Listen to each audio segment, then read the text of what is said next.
that's a good way of looking at it. And so I started doing something, I call it Leo lessons. And Leo stands for law enforcement officer. And then from there, I just, just little things. We get into bad positions where people belly down with guns or weapons. It's not really like a weapon type of thing, but it's the control that you need to handcuff somebody and to make sure they don't hurt you or your partner when you're out there. Yeah. So, yeah, I'm still trying to, I know it sounds weird because it's gotten a lot bigger than I thought it was ever going to be. But I still feel like I'm finding my niche, and I'm leaning towards the law enforcement side. Like, I just love jiu-jitsu and all, but I see that there's such a big hole in law enforcement, right? And it's very scary. And I show videos and I see videos all the time. Yeah. Like, I didn't realize how untrained some of it, like I get that law enforcement has other means to subdue people, but if someone bum rushes you, you're not worried about trying to grab your gun or trying to grab your taser or you have time. Exactly, right? So you're gonna have to grapple your way out or something, right? And like, just seeing, I talked about it with Ed, another law enforcement guy that was on our podcast. I talked about it with him. We had a couple guys that are law enforcement in our gym, and like, I think it's such a good thing for them to be in there, because I see, like, I'm a wrestler, right? By that's what I've done. That I did it in school. I'm a coach. The pipe dream was to wrestle in the Marine Corps, because I went straight to Marine Corps out of high school. Right? It didn't happen, but that was the dream. And then I went back to the school trying to coach. Didn't happen then.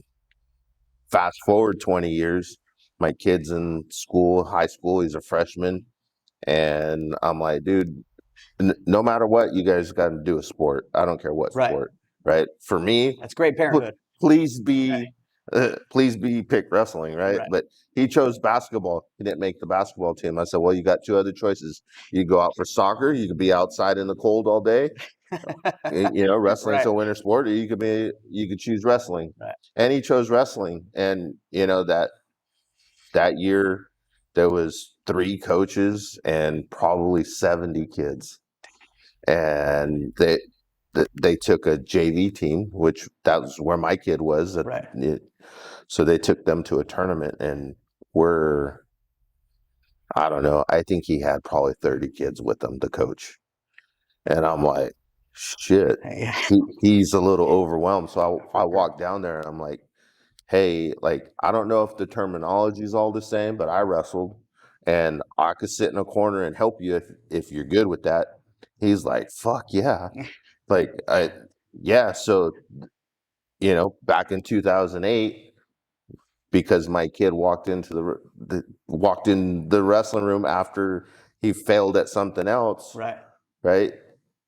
That got me into the door, but that was 20 years, right? And since 2008, I've been coaching, but it's wrestling was a better choice for him anyway.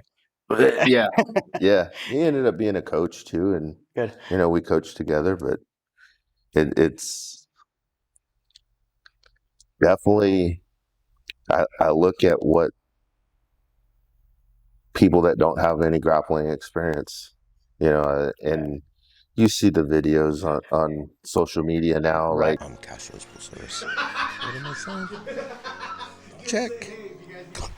I'd like to say thank you to our sponsor, Castro's Pool Service and Repair. Phone number 209-675-5418.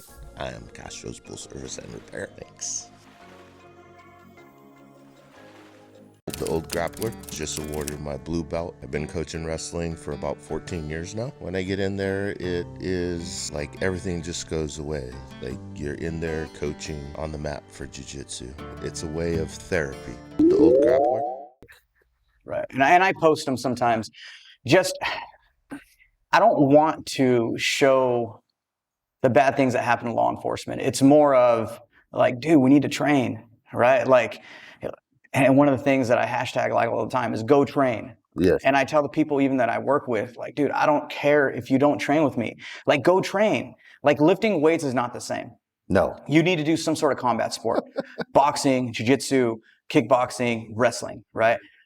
And you know, I listen to a bunch of, you know, other people that inspire me, Joe Rogan and Jocko and things like that. And they talked about, you know, if somebody's wants to fight you and we're 10 feet away from each other, I can walk away, right? Somebody starts swinging at me, I can like block and walk away. Like, dude, I don't want any of this. Like, get away from me, right?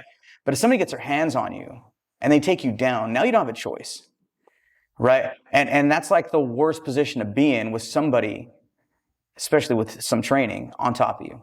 Yeah. Right. And so that's how I kind of try to push it to my guys and girls that I work with. Like, dude, we need to train. And as embarrassing as this is, so I'm one of our lead defensive tactics instructor. I would say the lead because I kind of run it, but give the other guys some credit.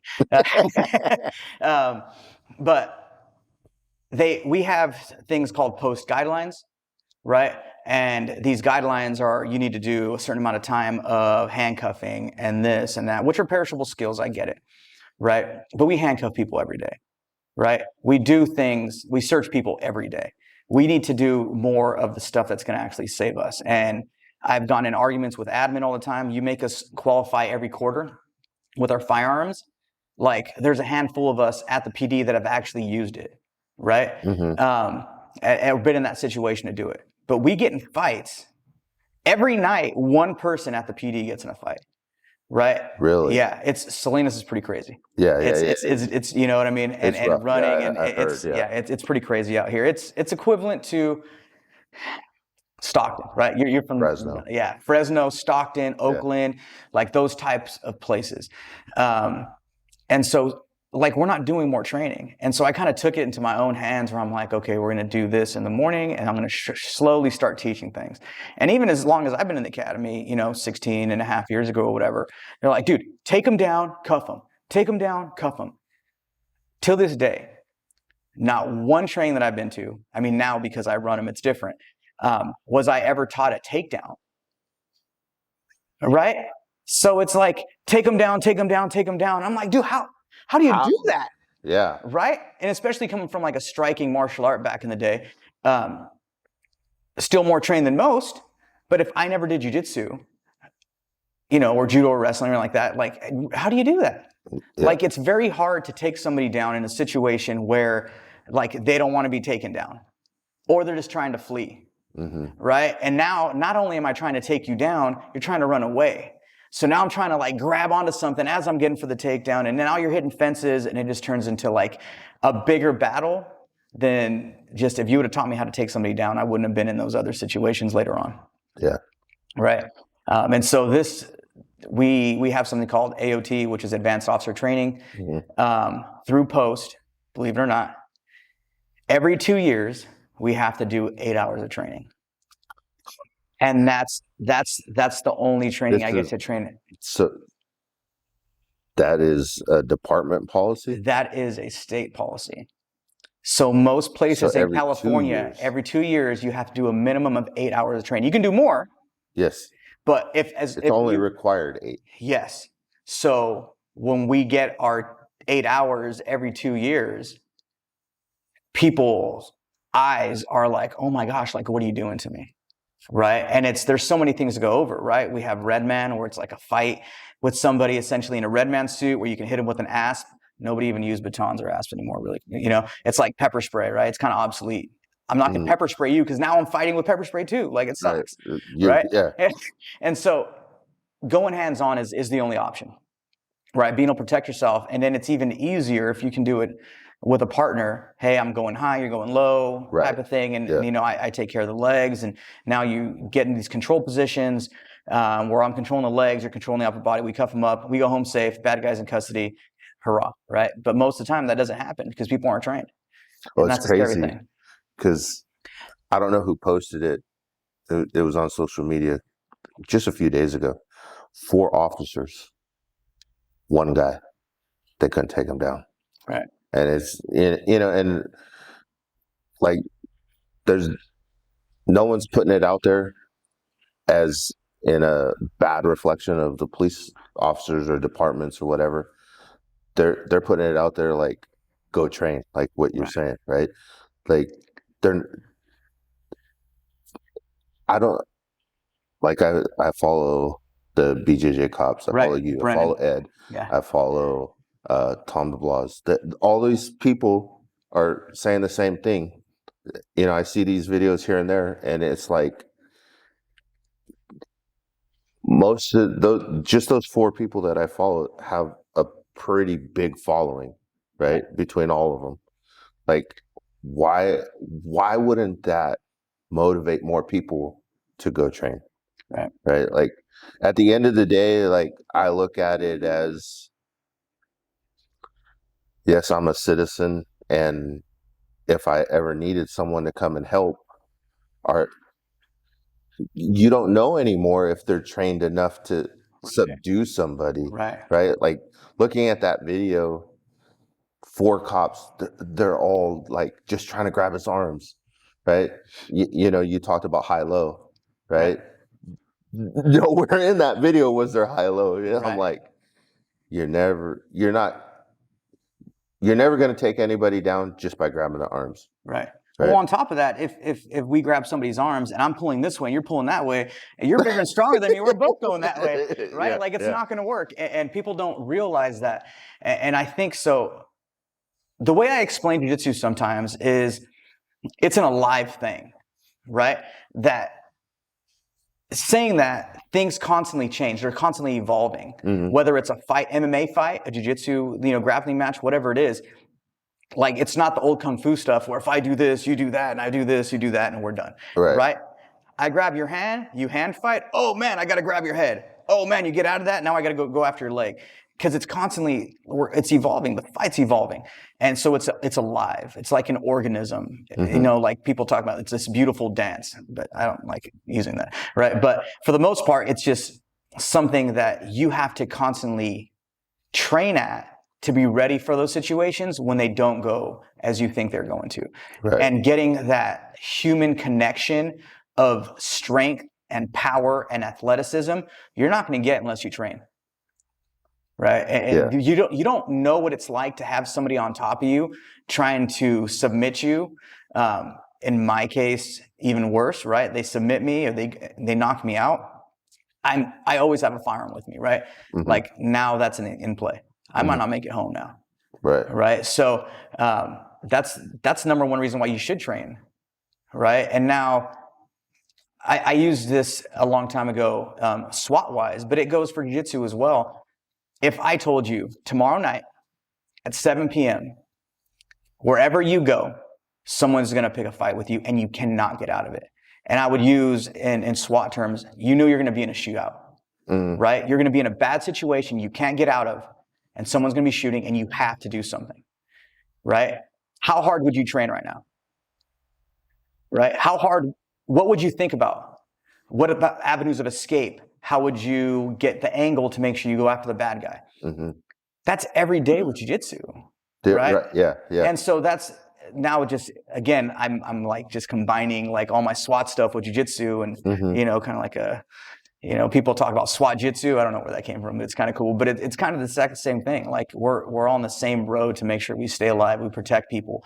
And what are you really doing out there with a gun and a badge if you don't train? Right. It's just, and I'm not saying you got to go out there and train every day. We see a lot of like overweight cops and they're just like, I'll tase them or I'll do this. And I'm like, dude, like, you can't depend on those things. I've had tasers malfunction. Right. Like, I'm an overweight guy. Right. But believe it or not, I'm athletic. Right. I believe it. Well, there's a wrestling thing, right? And you can be big and be athletic, and you can be strong, and you know how to use it. Right. I'm talking about the guys that've never lifted a weight in their life, right? Those type of guys. So like you see some of those guys. Oh, like I could run away, right? Let just bad guy scenario. Right. There's an overweight cop that comes out of the car, and I'm the bad guy. Is he really going to catch me? Right. That's one, right? Right. But two, if he got in that personal space, you know, like Chael Sonnen and Vanderlei in Ultimate Fighter, right? He's like, my dad taught me, you get in my space, I better do something. Right.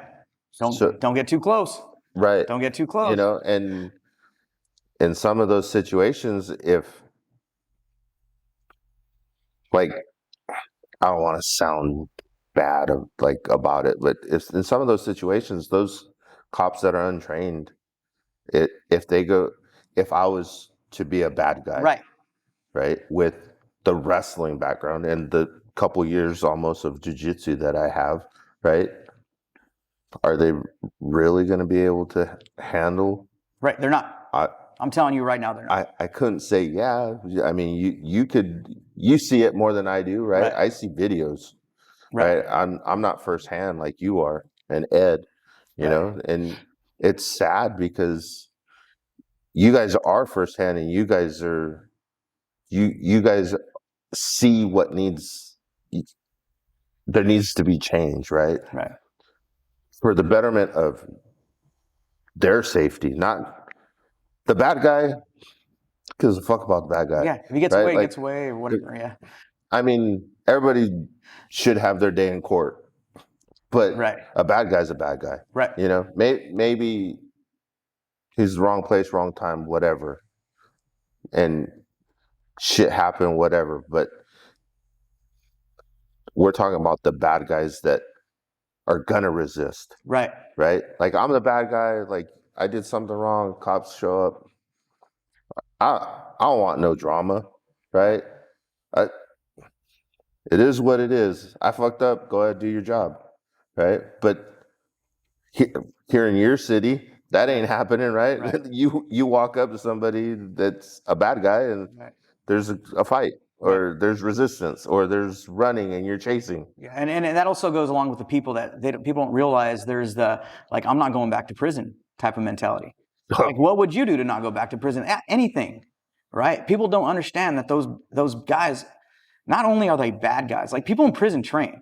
Like, what else you got to do? You work out, and we've had videos from like different prisons that they send to us, and they're like, dude, they're training to get your guns out of your holster. They're training to snap your head down in this wrestling move. They're training to do this, and they're working out all the time.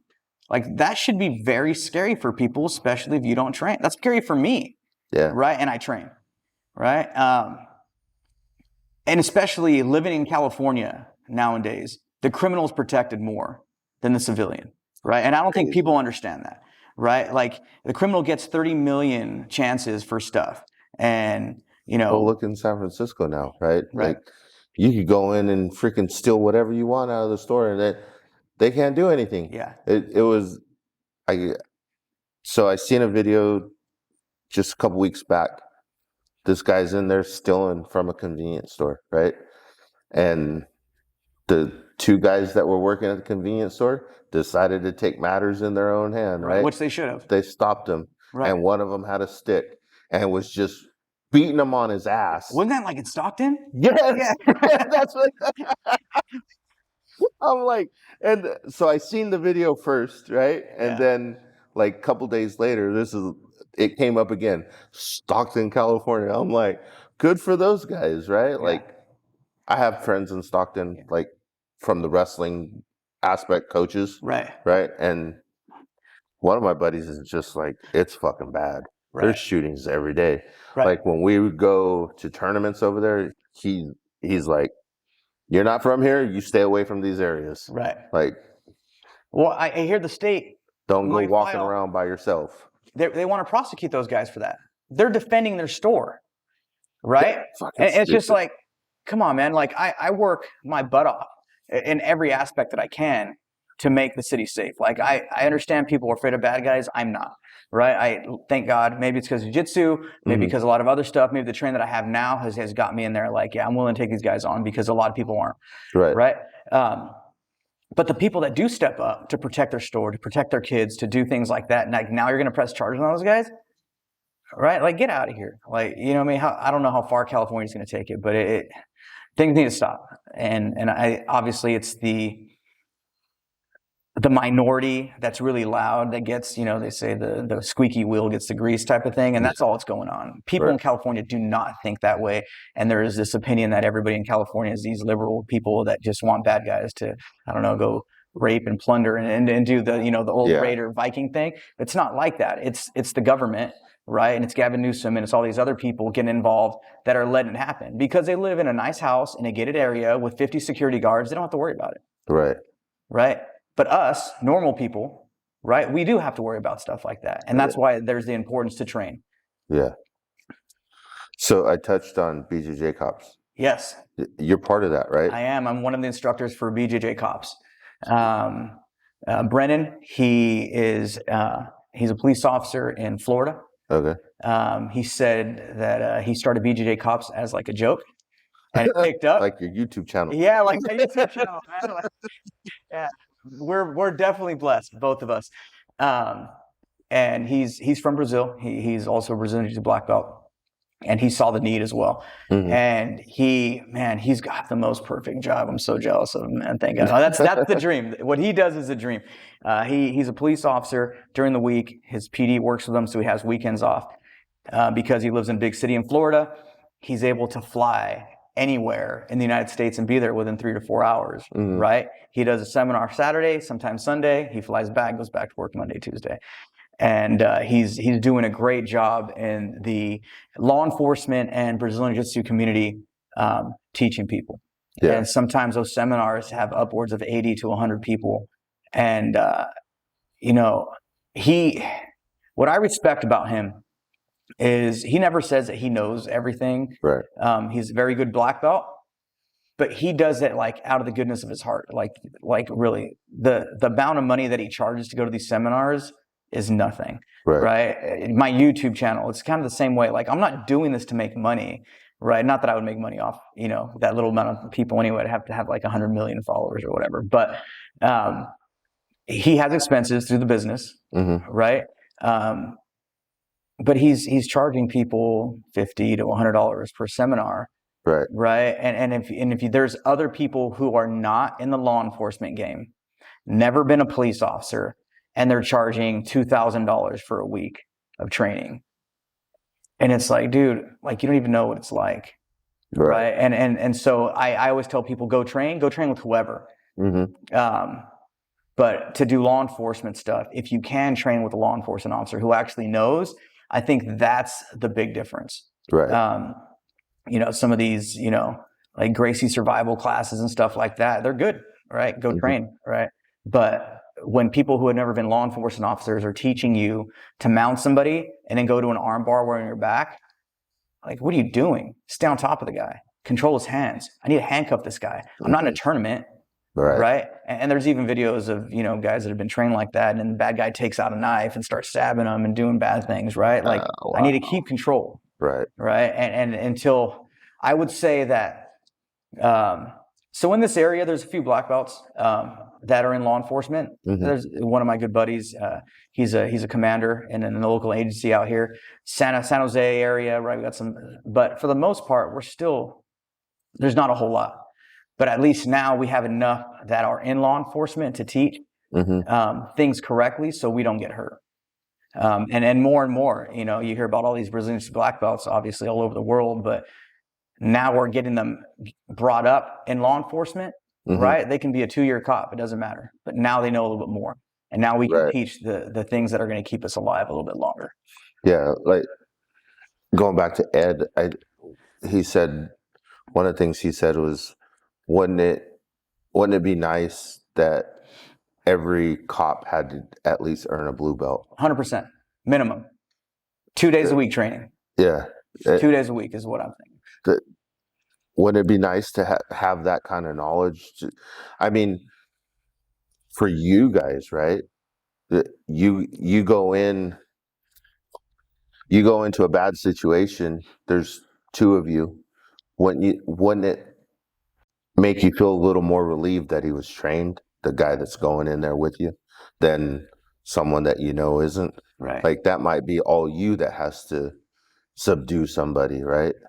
Like it's crazy. I seen a video not that long ago. I don't know if you've seen this. So there was they pulled somebody over. It was a female cop and a male cop. Okay. And the male cop engaged with the suspect or whatever. The female stood there and watched. I didn't see that. Didn't do anything. Yeah. And I'm like, holy cow. Right. Like, didn't even pull out the taser, didn't pull, like, nothing. Just watched. How do you do that? That's, I mean, everybody wants to go home at the end of the night. Right. That was rough. I feel that this game has mainly been a male-dominated like career, right? Mm-hmm. And I've worked with some females that they're tough, right? But they've also trained or, Right. at least have a certain mindset. A lot of agencies, because of the way that things have been in California, they're afraid of getting sued, and their job is to hire people, not just females, but with like degrees, right? And that doesn't always mean you have common sense, right? You can be book smart, but common sense smart is totally different. And so we just started going on a like hiring spree where even we used to have a female chief here. We don't. She left us a few years back. We got a good chief now, but she went on this hiring spree where she was saying no to a lot of good applicants that went to other places, and her thing was females and degrees. I don't care. Just hire people, right? Especially we need people. But that shouldn't be the reason why you hire somebody just because they're a female or just because they have a degree. Like you have other reasons, right? And most of the times a degree isn't going to make you, what's it going to do? Make you smarter than the bad guy? Yeah. Then it ain't going to. Yeah. Show me what you learned in your bachelor's class. Since he wants to fight me, maybe, Yeah. Let's figure it out. Slap him with your degree. Yeah. And it's gotten to the point where a lot of people, in that instance, it was, female, they've never been in an altercation. They've never been in a fight. Mm-hmm. And they don't really know what to do. And it's very scary thinking that there's people out there like that aren't going to have your back. Realistically, she should be fired. Any officer in that situation should be fired. I'm a field training officer at my police department as well. And I tell people, if I'm in a fight and you don't do anything, you're gone. Do something. Grab his toe, grab his hair. Like, I don't care. Do something. But if you do nothing, I will make sure that you don't work here anymore. Yeah. Right. And I don't know if I have the power to do that, but I will do everything. I won't take him out or her again with me. Like essentially it's hard for me to do my job as it is. But now that I'm watching to make sure that you know what you're doing to do your job, I'm essentially not even a full officer because I'm making sure that you stay safe and you're not violating anybody's rights or doing like that. So now in that situation, now I'm fighting by myself. Yeah. I'm not going to put up with that. Yeah. Better off being on your own. Yeah, exactly. 100%. And I luckily I have some really good beat partners, people that I can trust. The bad thing is I would say maybe 5% of my police department trains. When I've shown up on calls where, one of my buddies is fighting who does train, lap on a Kimura or do something, and the fight's over before it even starts. Like these people don't have any chance when you got a couple guys that are trained. Right. And I don't think that we're at to the point yet in law enforcement that administration sees that.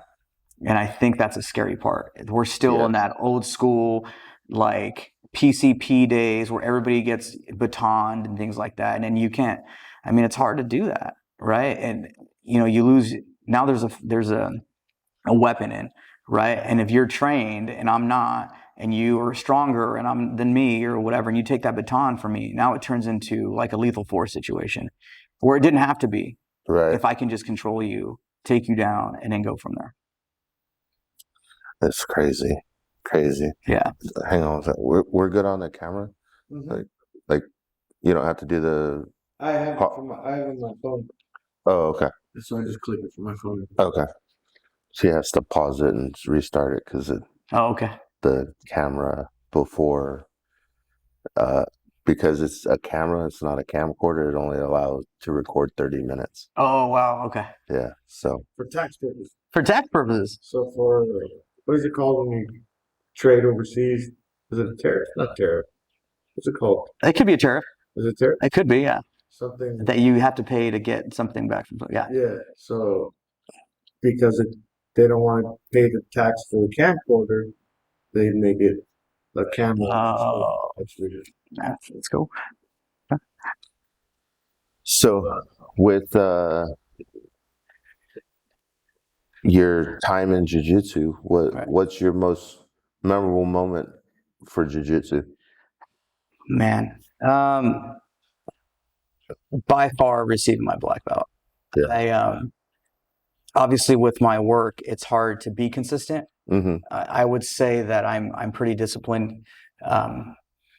Even when I don't want to work out or I'm tired or something like that, I try to get in the gym. And when I got my black belt from Master Morera, first of all, he makes you earn it. Like, I don't know how like a lot of other places go, but I got my purple belt. I got my blue belt under Master Morera. Mm-hmm. And then there was nobody in this area kind of trained. So I went to Claudio Franza. I trained under Daniel Thomas, who's one of his black belts, legit guy. Excuse me. I got my purple belt through them, and then brown and black with Master Morera, with Joe. The consistency of going places and just being on top of things was hard. But with Claudio, you train for a year. At the end of the year, you have a party, and he gives you a stripe. He sees that you've improved, and so you get your stripe that way. With Master Morera, it's like old school, like battle test, right? So I think I had to show 150 techniques from the bottom and top. 15 back escapes, 15 back attacks, like all stuff, all in the gi, which is difficult because I don't do gi, right? So I'm like, yeah. I think I remember doing this, but if you do something incorrectly, he's like, no, do it again, right? And luckily, my technique's always been pretty good, so he didn't have to stop during my test or whatever. All the different snake moves and everything. Talk about pressure. Huh? Oh, dude, and I mean he's the man, right? Like there's people that are very intimidating just because of who they are, right? Hickson Gracie, Joe Morera, Pedro Sauer, like guys like that, right? Jean-Jacques. Yeah. For me, it would be Eddie Bravo. I love the whole 10th Planet guy stuff, right? So all those guys are just their aura is very intimidating. But now they're watching you, right? And so after that, then it's like, okay, it's like essentially a positional sparring thing. And so for 30 minutes, he's like, all right, go in Mario's guard. Mario, you got 5 minutes. If you tap him, a new guy comes in. If you don't tap him, you're fighting for 5 minutes. So you're trying to tap everybody, right? So you do that with 3 or 4 people. All right, now take us back. But he's keeping me in bad positions the entire time. I mean, I'm mounted, I'm side mounted. I think the guard was probably the best position. I don't get to be side control top. I don't get to be any of those positions unless I sweep into those positions. So that's like a 30-minute to whatever. Grind. So then after that, he's like, hey, go get some water. Like, okay, boom. Oh, no, come back. All right, cool. So we start doing that. And now it's like matches. So we're doing an hour of matches on top of that. And so you're tired. You're getting beat up, right? And he's essentially doing like the Shark Tank where whoever shows up gets to fight you.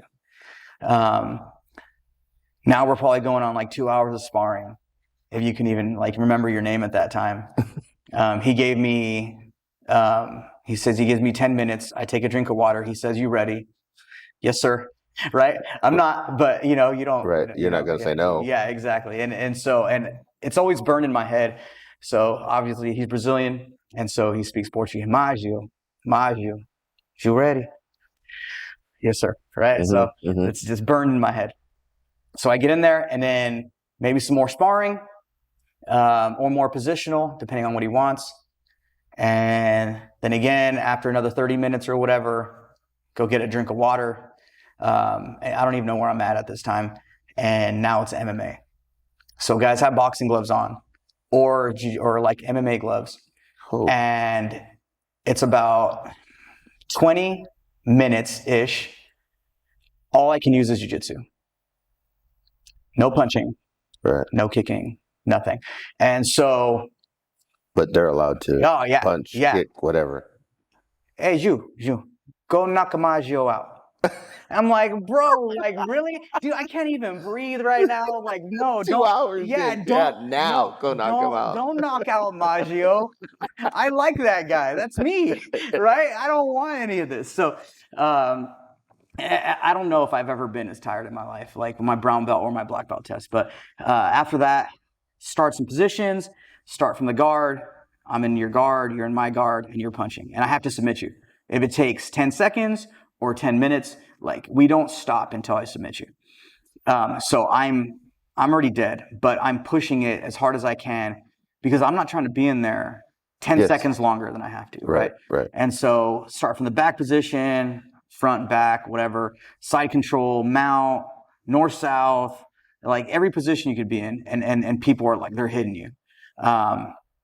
And so I don't like getting hit in the face, obviously. Not that people do, but some people are like, oh yeah, hit me. Like, no, like, dude, leave me alone. Like, I gotta go to work soon. Like, this is a hobby. This isn't like, I'm not a fighter. And so once we do that and you think you're okay, then he stands you up. And now you gotta do it from a stand up. But you're already tired. You can't even stand, right? And now I gotta get the fight to the ground, just like I would in real life. Right. And no matter how good your takedowns are, when you're that tired and you got fresh sharks coming in, it's pretty difficult. And one of the guys that I went with, he's an actual boxer and he coaches boxing here in the back. And so like I told him, I was like, dude, all you want, but if you hurt me, like I'm not letting go if I get a hold of you, type of thing. And he went at me pretty hard, I remember. And so once I got him down to the ground, I got him an arm bar. And he was tapping, and I held a little bit longer than I probably should have. And like I told you, dude, right? Like this was gonna happen. I understand Master Merritt tells you. I'm sure you're more afraid of him than you are of me. But at the same time, like I have to go to work. This is a hobby. I love jiu-jitsu. But if I can't work, like now, like what am I gonna do? Right? I'm not gonna get hurt here, right? And so my black belt test was a little over 4 hours long. Holy shit. Yeah. And so when I got my black belt, it was very, man, I can't even explain the words. Exhilarating. Like I was so tired. I didn't even think I had any more sweat left in my body. Especially everything's in gi, right? It's not no gi. And once I get up there, it was like I actually earned it. Right. And it's not that I didn't earn it any other way. You earn things by going to the mat and then grinding. Right. Like with Claudio. But it's a little bit different feeling when you get beat up for a while. And you know that you earned it. That's a grind. Right. And you want to quit. Like I don't quit ever anything. Like I'll fight as long as I can, right? But like twice during my black belt test, I was on the brink of wanting to quit. And like I said, that doesn't happen to me, but it makes you stronger for the next time and in life, right? And I think that's why with those tests, what I like about it, it's almost like wrestling, from your background, like you're grinding every day, right? And it's hard. Like you don't see many failures in life from wrestlers or like Brazilian Jiu-Jitsu black belts or fighters that go through that. Right. Because you have to fight through it, right? And if you have a bad day, it's like, I'm not getting punched in the face, right? I'm not getting my arm locked out. I didn't get heel hooked where my knee exploded, right? And so you can get past that. And so I think that's my black belt was probably my most favorite or the thing that I remember the most, only because of what I went through before to go through it. That's crazy. Yeah, that sounded pretty damn grueling. Oh, it sucked. It sucked. Oh my gosh. And when I test my guys now, I do something similar. I don't need to kill them. I want to make sure they know the technique, and if they get in a bad position, they could get out of it. But just like giving them a belt because they've been here long enough. I know some schools that do that. I'm not like against that, but that's not how I feel it's fit for me based off of everybody that I train with is mainly first responder. Right. And so maybe if there wasn't all first responder, I would do it a little bit different because it's a little bit more hobby-ish. But it's life and death for us, right? Right. Yeah, and so I absolutely. want people to get to that point of that brink of quitting and knowing that they got through it. Yeah. It's almost like with wrestling, like we break them down to build them up. Right. Right. And that sounds a lot like what happened with you, right? Right. They broke you down. I got broke. Thinking about it, I'm like, oh, defeated still. But in the end, it was that feeling that no one could ever take away from you. Right. Right. Yeah. There's Yeah. your blood, sweat, and tears were earned that day with that testing. And Right. I mean, I'm sure you put in plenty of hours in that time to get to that point, but the grind of that sounds Right. well earned. Yeah, no, it definitely was. And like I said, something I'll never forget. Receiving my black belt was amazing. But you remember, people talk about like enjoy the journey. Like that was a journey I didn't enjoy much during, but after, I understand why he does that. So you did the test. I'm gonna ask. Yeah. You did the test. Did that after he's done testing you? Is he's like, okay, you earned your black belt? He came up to me, gave me a hug, and said, "Great job." So I figured, right? Did he do some kind of ceremony for you? Yeah, the people that were here, we lined up, and then he pulled me up in front of the class, gave me my black belt, takes my brown belt off of me, puts my black belt on, gives me big hugs, says congratulations, gives me a certificate. I'm glad I passed because that would have been bad. Seeing the certificate with your name on it and like, nah, you kind of suck today, man. You're not getting this. We'll save this. We're gonna have to change the date, maybe 2 years from now. Dude, can you imagine like going through all of that and then being told that you didn't get it? Right. And then having to do all that again? Right. Yeah, that would have been bad. That would have been really bad. Oh shit. Yeah, the crazy thing is, obviously he looks way better than how old he is. I'm assuming he's, in late 50s, early 60s. He's still so strong, but he's the most humble guy, right? And I think most jiu-jitsu places, like when you meet the black belt, there's very few that you're like, oh, that guy's a dick or whatever, because everybody's very inviting, right? But he's he's so humble, like you wouldn't think that he fought in the UFC. You wouldn't think that he's a Quora belt. Like he's just, oh, Maju, how's it going? Oh yeah, and he just talks very, very soft spoken. But man, that guy's a killer. You know what I mean? It's crazy that you said that a minute ago. Like, I would say 95, 98% of who I've met through jiu-jitsu has been just so inviting, right? Humbled, glad to meet you, even willing to help you in any way they can. Right. Man, I remember I went to open mat one time and like I'm new, right? I don't know you're not supposed to ask a black belt to roll. Right. Right? I'm a white belt, right? But it's open mat. I'm there to get better. Who am I going to most benefit from? Right. Right? Somebody that knows way more than me. Man, that guy looked at me and then just walked away. Didn't even give me an answer. And I was like, okay, well, I guess I see how it is. And I told my instructor after, like a couple days later when I seen him, and it's like, this is what happened to me when I went to open mat. It's like, yeah, so some people are still a little old school with that. Like that's like kind of disrespecting him. I didn't mean to do that. Right. I didn't know any better. Right. I'm still fairly new to the jiu-jitsu world. Right. But after the fact, I was like, all right, well. It's funny you say that. There's like this facade, right? And it's also the same thing when I first got in the SWAT team. There was a sergeant who I got along with. He came up to me after I made the SWAT team. He's all, congratulations. He's like, I guess you're not going to talk to me anymore. dude, what are you talking about? Mhm. And he's like, that's what SWAT guys are. It's like, bullshit. I'm not like that, dude. Like and maybe because of my martial arts background, like, dude, I'm not better than anybody in anything. I worked harder or longer than you to get where I'm at, but like, we're the same. Yeah. You can be a construction worker or a police officer. Like, dude, that's just a career path that we chose. I'm not better than you. Right. Like, I've always had that attitude. And I was like, dude, it's not like that. He's like, you'll see. And a few years later, he's like, dude, he's like, you kept your word.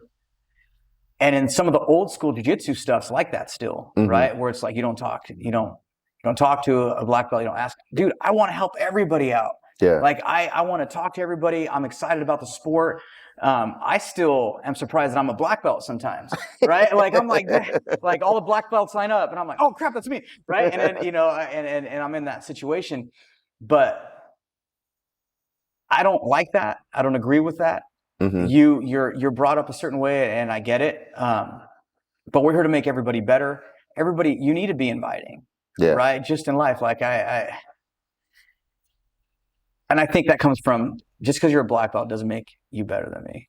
Right. And maybe technique wise or like, but not as a person. You just be able to submit me. Right. That's about it. Right. As a person in life, like if I'm like, hey, what's up, dude? And you're just like, I'm not going to talk to you. I'm not going to, that's not somebody I want to be around. Yeah. Right. And I think because of jiu-jitsu, the constant grind, the constant getting choked out, trying to choke somebody out, like my life is easy, right? As bad as it gets, like I'm just happy to be here, man. I love people. I love life. I love everything about what God has given me. I've been so blessed in so many ways that like, why wouldn't I want to show that to the world, right? Yeah. Just like, dude, hey, what's up, man? Hey, you need help with that? Yeah, let me show you this. This is what works for me. Maybe it works for you.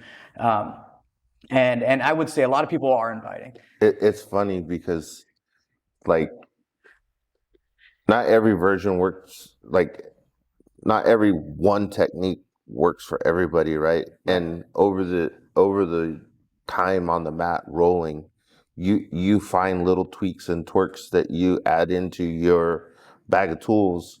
I'm not twerking. Okay. Tweaks. No, we're not twerking. No twerking, man. None of that.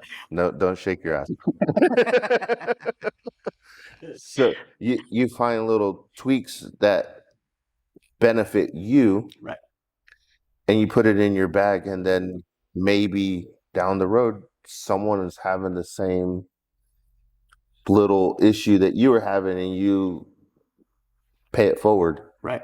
Right. Like 100%. This is what helped me. See if it helps you. And all at the end of the day, all we're trying to do is get better. And I mean, everybody seems to be more than happy to help. There's those few, but for the most part, like, everybody's just so inviting. Right. And, me starting this podcast, him and I were in the car. Like, what we would talked about podcasting. I had brought it up to him because he had his own, right?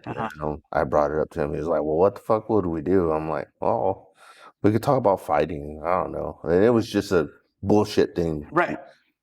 And then one night we're in the car and he's like, what about the old grappler? You could talk about jiu-jitsu. You fucking going into open mat. You're going to... I was like, fuck it. Let's do it. Right on. And it's just like, so here we are, we've had our hiccups with a couple of episodes, but we're still learning, but without people being inviting, right? Like, I reach out to a lot of people trying to get people on here. It's not about me, like when we started earlier with the technique, right? It ain't about me. I'm here for you, right? Whatever you wanted to show, like, I want you to I want people to understand that. Right. Like, I'm a pathway to people to get to know you, right? Like, I appreciate that too. It's like this is all me figuring it out as we go, right? But like, the less I could talk on the podcast, the more you could talk, the more they understand you, right? If I'm doing all the talking, like I try to ask questions that lead you to conversation. Right. Right. And if I ask yes and no questions, where are we going to get with it? Right. No. So, 100%. Yeah. what kind, I'm going to go back and you answer if you can, if you can't. Okay. So I asked you, what's your memorable moment with jiu-jitsu? Right. You're law enforcement. What's most memorable for you in law enforcement? Man, they're usually bad like situations. Yeah, those are usually the most memorable. Getting chosen for SWAT. I was fairly young. Most of the time, it's one of those things that when I put in for SWAT, people are like, "You haven't been here 5 years. Like, what the F are you doing?" I just knew it's like God was telling me, like, that's why I want to become a police officer. And I was like, here's the thing. If I put in and I don't get it, I'm going to keep putting in 150 times until I get it. And if you don't pick me till I'm on, at the PD for 5 years or 10 years, and that's what it is. But I want to go show these guys, like, this is what I want to do. This is your path. Yeah. This is the way. Right. And so I put in for the team at 2.5 years, and it was at the time our gang unit and SWAT. There was an enforcement team, which only did gang stuff, violence suppression unit, and they just went out on the streets and enforced all gang stuff. And then there was, they called it the Group 5 side because it was like our days off. And the Group 5 side was SWAT and the gang unit. So we hit all the houses, we did everything. You're SWAT, but there's only 7 people at the PD at the time of 180 something that are SWAT and gang unit. And so I put in for the spot and went out there, and I did fairly well. Luckily for me, I was always getting into chases, always getting into fights and doing stuff like that. And so that people knew my name pretty early on. And with 2.5 years on, I made the team. Wow. And so everybody's like, dude, I can't believe you made it. And some people, talk crap. And other people said, congratulations. It's always going to be haters, man. Yeah. But honestly, I didn't care. I was so happy. Yeah. Like, you couldn't bring me down. Like, if I was on for 10 years or the 2.5 that I had, like, I was just, that was my goal. That's what I wanted to do. So that was one of my most memorable moments. And then a couple others, I'm not sure how much I can get into it, but I 16, 2 years ago, went to a call. Guy pointed a gun at his neighbor. Push come to shove. Later on, he pointed the gun out to me, and it didn't work out for him. And so, being in that situation, and I've been in a lot of really bad situations, chasing people with guns and stuff like that, but actually seeing the barrel pointed at you, it was very intense. Honestly, my training kicked in, and I don't remember anything other than him pointing the gun at me and then me doing what I had to do and then laying him out. And then after, it was like, holy cow. Like, I can't believe this guy just did this. Like, all he had to do, like, we were going to arrest him. He went to jail, right? Like, it's not a big deal. Like, it wasn't, pointing a gun at somebody is a big deal, but compared to what happened to him, right, it could have gone a lot different, right? And then a couple weeks ago, or maybe a couple months ago, one of our Monterey County sheriffs here, he got shot. SWAT call out, we get out there or whatever, and then this guy, essentially between the Monterey County SWAT team, our SWAT team, the regional has a team, they're out there to relieve us in case we needed something, but when an officer goes down, we're like, you're not relieving me, right? Like, it's on me. All hands on deck. There was a fire exchange. I mean, there was probably close to 200 rounds exchanged between the bad guy and us. So, Jesus. Yeah. So those are two of like the most memorable. The guy took out like 8 drones. Like, it was bad. He had rifles, he had shotguns, he had handguns. Hunkered down in his apartment. Elevated right? And so it was difficult for us to even get a good angle based off of. So we don't have Bearcats. We have an MRAP, which is old military vehicles, which they stand a little bit higher. But even then, you're even at 2 stories. If somebody crouches down, it's really hard to get a shot and stuff like that. And the guy had been trained, so he wasn't making himself very.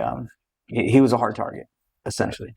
But yeah, those are 2 of the other like probably things that I don't think I'll ever forget. Our training, we got a good team, really good team. We train a lot. We have good instructors. That's kind of realistically, you're probably closer to like 800, but I can say guaranteed 100% at least 600 in my 13 and a half years. Yeah. That's crazy. So we'll end with this. Okay. What kind of advice do you have for the new guys, the older guys just getting in to? If I needed to be out of here probably by 1, so we still have an hour and a half. So if you want to talk a little bit more, if you want to do whatever, like I'm cool. So it's up to you. And I understand you guys have stuff for the day. I'm taking. There's a place in San Jose called King's. It's a fish house. They have one down south, but oh my God, it's like the best seafood ever. And like, I'm not like, I mean, whatever you want, it's the best. Oysters, lobster rolls, freaking everything. Yeah, I'm a foodie, so like that's my thing. So you have like a spot saved for you to go down there? Or? Yeah, it's in San Jose, and taking my daughter and my wife. We're going out there. Just for we've been wanting to go, but I've been so busy with everything, and so we have reservations at like 2:15. So I was like, if I'm out of here at 1, we're good, or a little bit before 1. Shower real quick, head out there, will be good. Cool. So yeah, we still got. I mean, we still got plenty. At least an hour, whatever you want. Well, let's we'll keep talking jiu-jitsu. Okay, let's talk jiu-jitsu. I love it. So you said your preference is no gi. Right. You do train in gi, but you said something that was interesting to me, to the 10th Planet thing, right? I've actually reached out to Richie, and he said yes to come on the podcast. Just at the time when we first started, so I was like eager beaver, right? Like I'm gonna reach out to everybody and see who comes back, right? And he said yes, and then like just my schedule and his schedule haven't made it happen yet, right? But like I'm looking forward to sitting down with him. So Richie, I'd gone to San Diego last year for team leader school for our SWAT team, right? So because I'm an assistant team leader on the team, and while I was down there, San Diego, man, right? Jocko, Galvao, Boogie, right? Richie Martinez, man. Like, there's so many good places, right, to go train down there. And so I hit a bunch of these places up. And when I called 10th Planet San Diego, Boogie actually answered. And I don't know, it was fate, right? And so as soon as he answered, I was like, oh, thank God. Like, and I was like, just explaining to myself, hey, I'm a police officer from up north. I'd love to go train with you. And I'm there for school, like what time your class is or whatever. And he was the most inviting, like, person in the world. And like, when I went down there, I shook his hand, he gave me a hug, and like, I felt like I had been training there for years. The way he made me feel was just so welcoming. And obviously, he's a big school, right? There's a bunch of pro fighters, awesome jiu-jitsu competition people, winners of Abu Dhabi. And so, like, he doesn't have to give me the time of day, right? He really doesn't. Yeah. But he did. He introduced me to his class as a black belt from out of the area. Everybody come introduce yourself. And so in my class here, if I have a lot of people in my class, I have like 12 people, right? Just schedule and stuff like that. And he was like, oh, it's a normal size class. It was like 80 something people. Yeah. And I was like, man, this is the dream, right? to have a school that big, to be able to host that many people. And then obviously if I'd be able to get into like the law enforcement side of teaching as well. But that guy was one of the most coolest man, just badass guys I'd ever met in my life. And right off the bat, he threw me in like with his guys.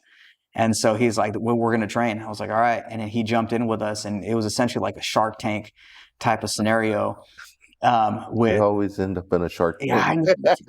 With like 6 of his guys, right? Yeah. And it was like a guard passing drill, but it was, the drill was pretty bad. So I think it was 3 to 4 minutes. Mm-hmm. And every 30 seconds, you switch if you don't pass the guard. But if, say, you pass my guard, next guy jumps in. Mm-hmm. He passed my guard, next guy jumps in. So you can go infinity until your 4 or 5 minutes is up. Mm-hmm. Right? And so right off the bat, there's 6 of us deep in that. And as soon as he jumped in with us, I was like, oh, crap. Like, here we go. Right? And we went at it. And all those guys are so good. And they train so hard that coming in as a black belt, you're not sure like how hard to go. Right. You're not like trying to disrespect anybody. And it was like, it's go time. And so when you know it's go time, they get a hold of you like, holy shit, this guy's so strong. Like, I need to like not get caught. Right. So then it's go time. And then after, great job, big hugs, did it again. And we did it again. And we did it again. And everybody got their turn. Mm-hmm. So it was nonstop. But we weren't done yet. We did the whole nother round of that before class started. And so like, it was bad. And I remember being not as tired as my black belt test, but being tired. Mm-hmm. And he was like, man, he's like, good job. Like, most people can't like keep up. And I wasn't keeping up. Like, he said, I wasn't. Those guys were like running circles around me. I was doing good. I wasn't really getting submitted. But like you could tell there was a different level between competition, right, training, and then like what I do for a hobby, and then trying to teach, for law enforcement wise. Yeah. I wish I could do that. But right now I can't. But man, that place was so good. Every person there was so awesome and inviting, and like, I was going to go train with him one day, and I was going to try to go to Autos for another. Mm-hmm. And then I was going to try to go to Gio's spot, which is his brother's spot in Oceanside. Right. The way that he made me feel, the way that other fighters there made me feel like I was one of them, mm-hmm. I didn't train anywhere else. I stayed there all week with them. Oh, that's dope. And so it was 4 nights. And if there was a place that I can train, I've gotten to train at a lot of different places. But like, man, that 100%, that'd be a place I'd call home for sure. It was amazing. Boogie is next level jiu-jitsu flexibility. I was going to ask about his dexterity. Oh, he's my crazy. gosh. So, during this drill, I had to pass his guard. And he's like, not letting anybody pass. And I'm like, this is why you came. Like, you want to train with him? Like, let's go. Right. So I get him and like an over under, and he's so flexible. And I'm like, damn, it's like, this is like the wrong thing to do. I start passing. I think he's letting me, because I seem to go guys that are way better. Right. I'm going hard, but like, I also understand, like, I mean, he's a tall guy. Like, he's like 6'3" minimum. Really? And he's that lean and that, yeah. So like, I mean, I have pictures of him, and I'm like right here. Like, he's a big dude. So I start getting past him, and out of nowhere, this leg comes and gets right in between. Like, my head is on his shoulder. Like, I'm doing everything I can to try to pass, and he drives his leg right in between us. And I'm like, how did you? Who does that? Like, you're an alien. Like, no, you can't get to that position, right? And it's just, and after, he was like, oh, good job, man. And like, it made me feel good, because this guy's going against the best in the world. Yeah. And I was able to, like, not do something to him, but I felt like I did something to him, right? So I kept up, right? Like, he didn't just destroy me too fast. It's funny you say that scenario where he brings his leg over, because he has some videos posted. He just did the tournament in DJ. Right. Well, he won Abu Dhabi, and he just won the Abu Dhabi in like Arizona the week after. Same thing, right? Yeah. Like, isn't it Go-Go Plata or something? Well, like one that? of them, one's a Go-Go Plata, where if it comes under, Yeah. And then if, there's just, rubber guard stuff or whatever. But yeah, he's amazing. He's just to be able to train with him, honestly made my day, my week, my year, maybe my life jiu-jitsu wise to get to go train with him. And I've always been obsessed with 10th Planet. Even when I did gi as a blue belt, I remember at blue belt seeing Eddie Bravo, and I was like, dude, I know the whole conspiracy theory stuff, I think you know what? Like, I'm a bit of conspiracy theorist myself. I think he's right on with a lot of stuff, and a lot of stuff that he came out with before and people were making fun of him has come out to be real, right? So, the whole smoking weed thing, whatever, it's neither here nor there for me. Like, I really don't care. I've had more problems with people drinking alcohol than weed. So smoke all the weed you want. Like, I'm cool with it. Yeah. But like, I was always like it's funny because I've heard this a few times. You don't see a belligerent fucking guy that's high. Right. You don't. Right. They're just fucking mellow. Like, yeah. All right, dude. Yeah. Oh, fuck. I'm a wrestler. Here you go. Yeah. Right. And the alcoholic could be right. And like, fuck you. Way more. Yeah. Right. And then they think they're tougher. That liquid courage gets in. It's just like, whatever. Yeah, liquid courage. But I became obsessed. And I was always a little more flexible than most people. And so I bought all of Eddie Bravo's books. I did everything. And even at the gym that I trained at, they were mad that I was doing 10th Planet stuff. Like, I'd start working rubber guard stuff, and they're just like, what are you doing? That will never work. And so I just kept doing it. I kept doing it. And Good for you. And 90% of my game now is all 10th Planet stuff. And Boogie's the only 10th Planet guy I've ever gotten to train with. I haven't gotten to go train with Eddie or any of those guys, which is a dream someday. But I do his lockdown half guard stuff out here, develop my own kind of style to it. And rubber guard stuff, I don't only do rubber guard. Like, I go to it when I need to, but I can go to like other things. But when I fight people that are traditional, especially gi guys, they're lost. And I love that feeling. Like, they can be better than me. They can, but as soon as I get them in a position like that and they don't know what to do, I'm like, you're in my world now, right? And I've gone with guys who have been world champions, jiu-jitsu wise, gi wise, guys that go and just tear up tournaments or whatever. And gi wise, if they start grabbing here and there, they can keep good position. But as soon as I get them in one of the positions that I know I'm good at, they have trouble. And I'm sweeping them. They're like, how'd you do that? What did you do? And I'm like, dude, this is jiu-jitsu, bro. But I took it's as simple as that. Yeah, exactly. But I took this as like, I delved in more into the 10th Planet style, because even back then, I knew that it was more realistic for the street and for my job that I eventually wanted was to be a police officer. Right. And it's just, if you get a world champion gi jiu-jitsu guy and a world champion no gi guy, and they happen to get in a fight out in the street, right? No punches thrown. Like, who's going to win? Right? Same weight, same everything. The no-gi guy has an advantage, right? He's grabbing wrists, he's grabbing the back of the neck, he's grabbing triceps and ankles, where the gi guy, I mean, as soon as I go with anybody gi, collar, handcuff, I'm like, dude, get off me. Like, this, you know what I mean? And as soon as I get out of that, they're like, oh, and they go back to the grip. They're too accustomed to the grip and they focus too much on it. And that's what I love about the no-gi stuff, because if you hand fight, like, it's a hand fight. Yeah. Right. And I need to control your posture. I need to break you down and I need to do stuff. And that's what I became obsessed with, the 10th Planet kind of realm of stuff. And so, it's made a big difference in my jiu-jitsu game. I love it. And then just seeing those guys now dominate, Boogie and Gio and Eddie and all of his guys all over the world, doing the Abu Dhabi stuff. And I mean, maybe not as good as like the Gordon Ryans, Craig Jones, but I mean, who is, right?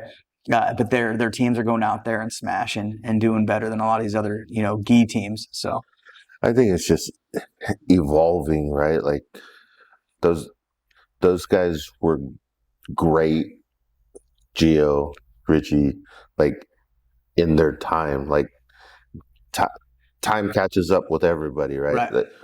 Apparently not Richie, not Boogeyman, man. Boogie's that motherfucker still out there competing. But like, you have that next younger Right. group that's coming through, like Craig Ryan's Jones, and like Ryan. Tackett's and all, yeah. Did you watch the Who's Number One? the other Yeah. night? Well, I'm going through it right now. I saw some highlights, but I'm actually I started last night watching it. Like when I say watch it, like I'm studying what they're doing. I'm about halfway through. Okay. But yeah. So do you pay any attention to the press conference stuff? Usually after, if I'm like bored, I usually kind of just, because there's always a new one coming out. Yeah. I know there was a little bit of jaw jacking with Roach's daughter, Yes. with Wagner's and Fiona, which was good. Yeah. But yeah, I mean, So before you watch, have you watched that fight yet? no, not yet. So before you watch the fight, just listen to, it's a 5-minute clip on the press conference, Okay. and then watch the fight. Okay. And, so I heard that there was the little back and forth, Right. I didn't pay. For me, the press conference is, it's a press conference. I just want to watch the fights. Right. Right. So I'm watching the fight, and they're talking about what was said. They didn't say specific what was said in the press conference, right? But they're like, oh, she said this about in the press conference, and then just watch. Okay. I'm excited. I'll have to check it out. It's like, sometimes you need to be humble. Well, I think the problem is that being humble, people need to be, right? Mm-hmm. But when you're going in with that mindset of it's a fight, like that's when that comes out. But like there's different levels, and people don't understand that. Like if people come in here and like roll with me, I'm kind of a big fish in a small pond, Mm-hmm. right? Like I'm not trying to be cocky. Legitly, like I haven't been tapped in like forever, Mm-hmm. right? If I do get tapped, I give you something. I'm like, hey, let's work this, and Right. it's like, you know, stuff like that. When I went to train at 10th Planet San Diego, like I got tapped, and I was surprised, and I knew those guys were world class, but I was like, okay, like my defense is pretty good. Like, no, there's levels. There's levels to this, and if you're in a small pond, don't be talking crap to a shark. Right. And there's always somebody better. Right. Always. Yeah. But yeah, dude, I've never gone the route of like that crap talking stuff. Yeah. Unless it's somebody that just won't get on the mat with me. And I was like, just get on the mat then, dude. Right. Why run your mouth? Yeah, if you're not gonna exactly. Get on the like mat? exactly. Right. Like if you're good. Yeah. I'm like you. I could care less about the shit talking outside. right. On the mat, it like fuck. My coach, when he's rolling, he'll be like, "Is that all you got?" He'll be whispering in the ear. You know, it just Yeah. how do you say it? Like banter, right? Like A little but not- antagonizing. But yeah, but not in a bad way, right? Yeah. Like, and shit, my instructor's probably my height, maybe a smidge shorter, and he's like 150 pounds, right? 160 pounds, right? I don't ever get to submit him, right? Like, obviously, I have the size on him, right? And I have the wrestling, so I'm like, he just plays turtle and fucking stops me from doing anything, right? Like, he'll roll, but he'll never let me get to side control, and like he never lets me get to mount. And there's effort in me trying to get to those positions, right? But he's just savvy, you know. He's been doing it a long time, and I'm like, all right, then, you know, like the levels things. I'm like, shit. I should be like, I look at it as like I'm bigger, stronger. You know, I should be able to, if not with technique, with muscle, right? Pull him to side control. Fuck no. I'm like, well, that's the whole like Neanderthal brain thinking, right? Like, Yeah. And we all get stuck in it sometimes. It's like, what do you think if you muscle up or bench press somebody? You know, some of the guys that come in here, there's a correctional officer that comes in, and he's been training for a while, probably at least like 10 years. Mm-hmm. But his mindset, he's so big, he weighs probably like 300 pounds minimum. Maybe it's like 6'2". but he just wants to bench press everybody. He just wants to do, and I'm like, all right, dude. And he's like, how'd you do that to me? How'd you do that to me? I was like, you've been training for 10 years. You shouldn't be asking that. You need to stop and slow down. Yeah. Get in a bad position every once in a while, right? Because when you go with somebody better, like me, or somebody bigger and stronger, and they ragdoll you, that's your only answer. It's not like, you know what? I didn't keep my hand in. I should have got to my knees. I should have shrimped out a little bit more. Right. Maybe I should have thought about bringing my leg over, right? I should have got to that scissor sweep position. It's like, and that's all you're thinking. Like, you can't do that. Yeah. Not jiu-jitsu. No. Yeah. Right? When I first started, exactly how it was. Right. Right. Well, wrestling's different too, though. Wrestling's this, grind, nonstop. pressure, go. Yeah. And now, like, the wrestler part, never be on your back. Right. Right. Now, I'm like, come on, I'll work my way out. Yeah, people make fun of me because I'll do, they call it the Costanza pose. Like, I guess Seinfeld a while back, Costanza, like the fatter dude, they took a picture of him like in his underwear. And so he's just, and so when people start with me sometimes, I'm just like, and they're like, well, if you're starting like that, you're in trouble, dude. You know?